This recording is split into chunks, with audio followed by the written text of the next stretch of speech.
السلام عليكم ورحمة الله وبركاته. اخواتي شباب وبنات، حلقة جديدة.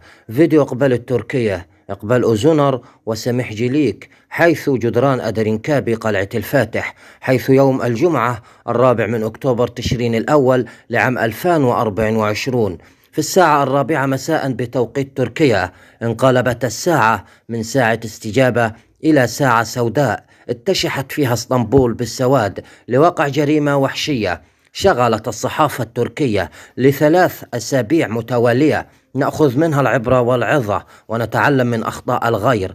الأشخاص: سميح جيليك، إقبال أوزونر، وعائشة نور خليل، جميعهم 19 عام. جريمة يقودها سميح جيليك حيث يعمل جزار في شارع فوزي باشا في منطقة درويش علي. قام سميح جيليك بدعوة صديقته عائشة نور خليل بمنزله في أيوب سلطان، فباغتها بطعنات في الرقبة، فارقت على إثرها الحياة، ثم توجه مسرعا إلى وجهته الأخرى قاصدا أسوار أدرينكابي في منطقة الفاتح، حيث التقى إقبال أوزونر على الجدران وأيضا قتلها بواسطة قطع الرأس وألقاها أرضا. وفي نهاية المطاف لقي سميح جيليك حتفه من أسوار القلعة بعد سقوطه.